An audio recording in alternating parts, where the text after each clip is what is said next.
There's no feeling more intense than starting over. If you deleted your homework the day before it was due, as I have, or if you left your wallet at home and you have to go back after spending an hour in the commute.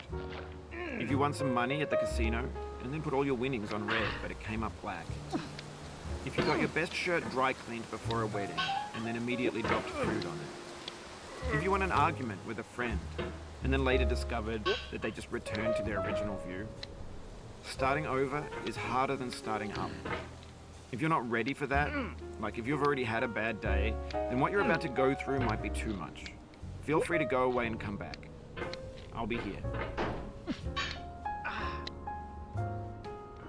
Alright, thanks for coming with me on this trip. I'll understand if you have to take a break at any point.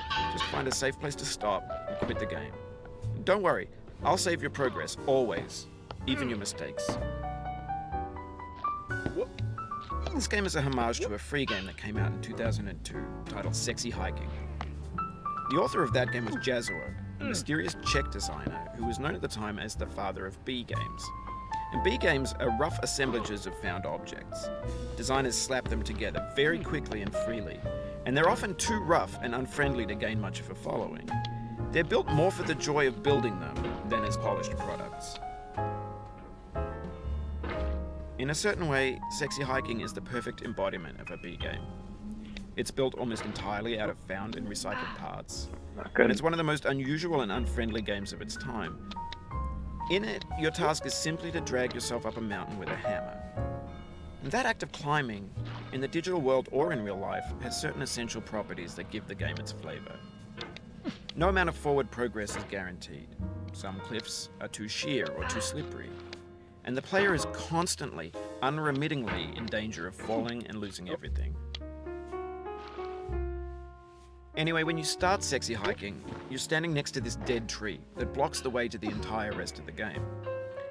It might take you an hour to get over that tree, and a lot of people never got past it. You prod and you poke at it, exploring the limits of your reach and your strength, trying to find a way up and over.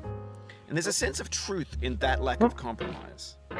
Most obstacles in video game worlds are fake. You can be completely confident in your ability to get through them once you have the correct method or the correct equipment or just by spending enough time. In that sense, every pixelated obstacle in Sexy Hiking is real. The obstacles in Sexy Hiking are unyielding, and that makes the game uniquely frustrating. But I'm not sure Jazuo intended to make a frustrating game. The frustration is just essential to the act of climbing, and it's authentic to the process of building a game about climbing. A funny thing happened to me as I was building this mountain. I'd have an idea for a new obstacle, and I'd build it, test it, and it would usually turn out to be unreasonably hard. But I couldn't bring myself to make it easier. It already felt like my inability to get past the new obstacle was my fault, as a player rather than as a builder.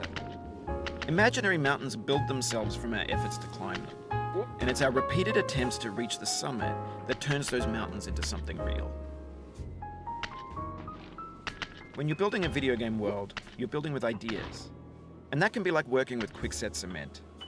You mold your ideas into a certain shape that can be played with, and in the process of playing with them, they begin to harden and set until they're immutable, like rock. And at that point, you can't change the world. Not without breaking it into pieces and starting fresh with new ideas. For years now, people have been predicting that games would soon be made out of fabricated objects, bought in a store and assembled into a world. And for the most part, that hasn't happened, because the objects in the stores are trash. I don't mean they look bad or that they're badly made, although... 422. Of course. Of course, my first time with an autosplitter. Got Bayfun, I get my personal best. 422 it is.